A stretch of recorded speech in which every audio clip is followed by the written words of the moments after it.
Hi guys, Tracy here with a scrap room video, just a little one. This is not going to be an entire tour. What I wanted to focus on today is my second Raskog. I have a new Raskog and I'm so happy. We have an IKEA in our city now, and about a year ago I got this Raskog when I went to Toronto to visit my sister, and I've been storing my letter stickers in there as well as some letter dies in the bottom, and I have a separate video that shows that, so I will link that in the information section below. But what I'm going to show you guys today is this Raskog right here. So I'll get you guys set up on the tripod and then I'll pull it out and show you how I have it set up. So the Raskog is this really cute metal wheelie cart that you can get at IKEA, and as I showed in the other footage, I do have two of these. They used to come in a really beautiful turquoise color. I loved that color, but they don't make it anymore. Now they make it in this off-white, which I don't love this off-white, but it's the best out of the three colors that they do have. So they have it in this off-white and in a burnt orange kind of a color, and also in black. And so I got my first one in this off-white color, so that's what I got my second one, because I knew I'd be keeping them together. So as opposed to storing letter stickers, which is what I did with my other one, as you can see in the distance, that is the one that I keep my letter stickers in. And this one I decided to keep my stamps in. So I will show you how I have it set up. So I'll just show you from above. This is how the top of it looks. And I'll put you down and show you how I have it set up. So first of all, I have these two large roller date stamps from Studio Calico. I just have them right here. One has the time and one has the date. I haven't used these yet, but I am in love with them and I can't wait to use them on my pages. They give these really huge, chunky date and time stamps that I think I'm going to find really fun for Project Life and other pocket pages. This is a drawer from a Recollections cube unit. It's actually not a cube, it's one of the tabletop ones. So it's only 6 inches deep here instead of the full 12. And it's the one that is set up to look like each of these look like their individual drawers in like an apothecary desk type of looking situation. I will show you the one that I mean. So I will show you the one that I mean. It is that one right there. So I got a couple of those and I didn't assemble I often get Jetmax and Recollections cubes and kind of repurpose them and use the drawers as shelves and use the empty units as something else. And so that's what I did with this. And in it has these divided drawers, as you can see. There are dividers in it. So I've been using this to store my stamps for some time, but it was in one of these Jetmax shelves right here. And so the difference is that now it's in my Raskog. And I have changed the way that I store my stamps so that I'm basically storing them kind of like how I have been storing my Lawn Fawn stamps, which I will show you in a few minutes. But I've been storing my Lawn Fawn stamps with the dies in these Avery L little sleeves for quite some time, for a number of years now. And I really love that, but I didn't want to buy a million of those Avery L bags. And in the meantime, I do already buy these 6x12 poly bags for storing my thickers in. And as you guys know,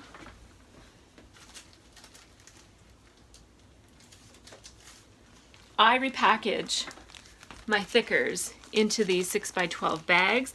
I just take this piece out of the packaging and I use just regular tape runner to stick it onto the edge of the bag. And then the letters kind of like they slide in and out really easily. much easier than the original packaging that Thickers tends to come in. So I buy these in bulk, and I have a whole lot of them in my stash already. So I decided to try to purpose them for my stamp sets. So I have these Kelly Perky stamp sets. I have a couple of new. This is a Stampin' Up stamp set and some Scraptastic stamp sets. I've really toned down my stamp collection quite a lot, but I kept all my Kelly Perky ones because I love them, and I kept a bunch of the Scraptastic ones that I love as well, and I put them all in these 6x12 bags. Now the bags would have been way too long and floppy, so I cut them down to, this is 6x8.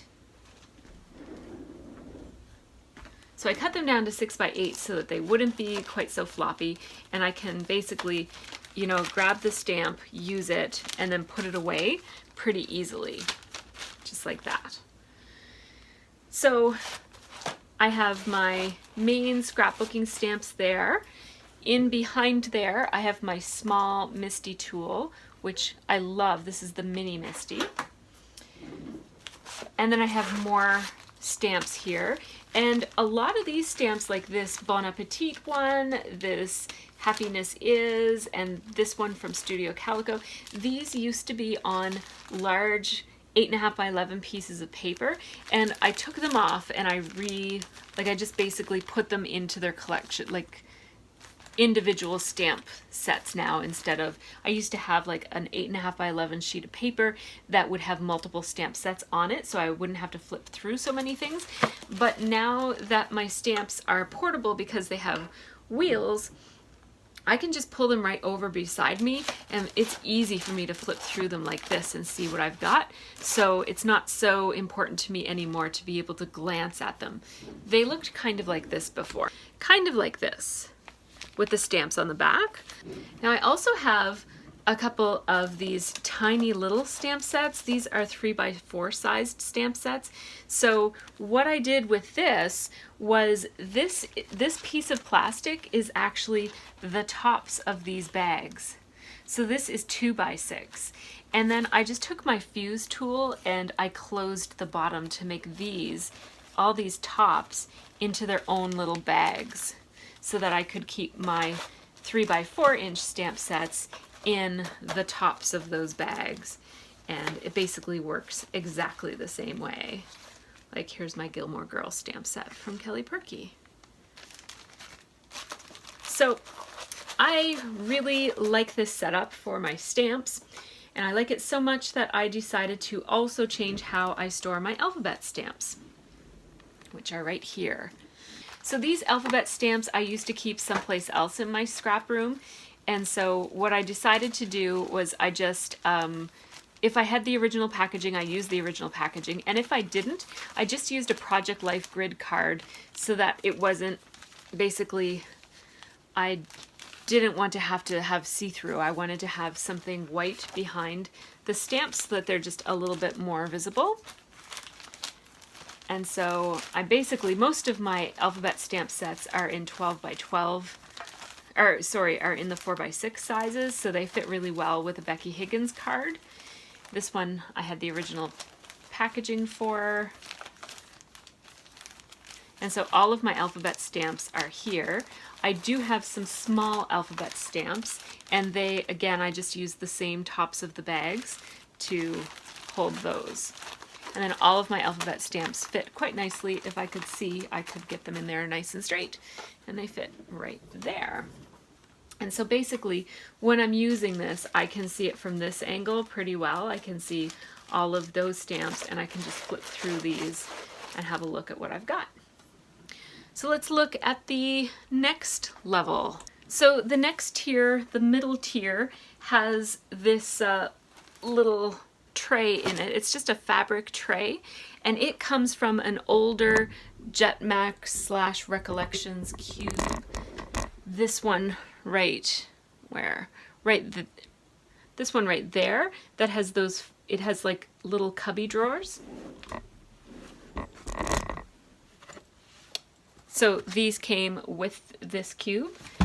And so I got a couple of those, and I have some extras laying around, so I'm using one of them right here. Right like that. And it holds all of my mostly freckled fawn, but all of my card making stamps.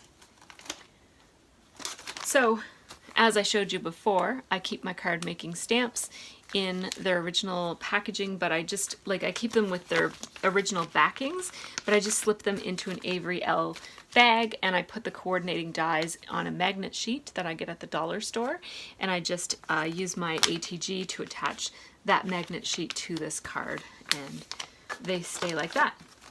I have a lot of freckled fawn stamp sets, but I also have the occasional, like I have this one is a Simon Says stamp set, and I have the coordinating dies. So these are all card making things, not necessarily scrapbooking things, and I keep sentiments in the back. And a couple of other things that I just got so long ago, they're in kind of funny shaped packaging, so it's just kind of like DIY'd type of thing. So when I flip that around, you will see on the other side, I have all of my embossing folders. So I've got, I don't know, maybe like 20 or 30 embossing folders here. And then I have this little cup that holds odd-sized things. Mostly, these are some of my favorite little small dies, and a little edge embossing folder. And then over here, I have more of those Avery L, and these little sleeves, and these ones hold card making dies. So these are dies that don't have stamp sets. They're, I guess, what I would consider like design elements for card making. So like borders and circles that hold your sentiments or your shapes. I've got like grassy borders and more circles and just a whole bunch of different shaped things that you would use to build a scene, like hills and mountains and stuff for scene building, for card making. And then I just have like random old stuff that is in the same category, like Stampin' Up! Dies that coordinate with different stamp sets and that sort of thing down there. Now let's push this out so you can see the very bottom of my Raskog. So here I keep all of my steel rule dies. I have maybe 2, 4, 6, 8, 10 of them maybe. I keep my little tool thing here for, it's a Sizzix tool for getting the little bits out of dies. I keep my 2 personalized stamps on clear blocks right here. I got those on Etsy. And then these are card blanks right there. So whenever I have some extra paper, or even just every once in a while to make sure I have a good stash, I make card blanks. Either out of, like I said, either out of my scraps, or I just sit down and make them every once in a while. So I have them there so that I always know how big a card is. And I also have card liners and that sort of thing in there. Flip it around. When I flip it around, I have my regular sized Misty tool here and a piece of foam for stamping on as well. And then I have some of my larger steel rule dies and cutting mats and that sort of thing. And so that is my entire die collection. Like everything that I own for die cutting is in there except the machines themselves, and everything that I own for stamping is here as well, except for my clear blocks, which I just keep on my desk, and my inks, which I keep, the ones that I use the most, I keep on my desk. So that is what I have in my new Raskog. Thanks so much for watching, and have a really great scrappy week. If you haven't subscribed already, please hit the subscribe button and check out these other videos from my channel. If you are looking for even more content from me, check me out on patreon.com/MercyTiara, where I have more exclusive videos every month and live streams and even more fun. Take care and have a great scrappy week.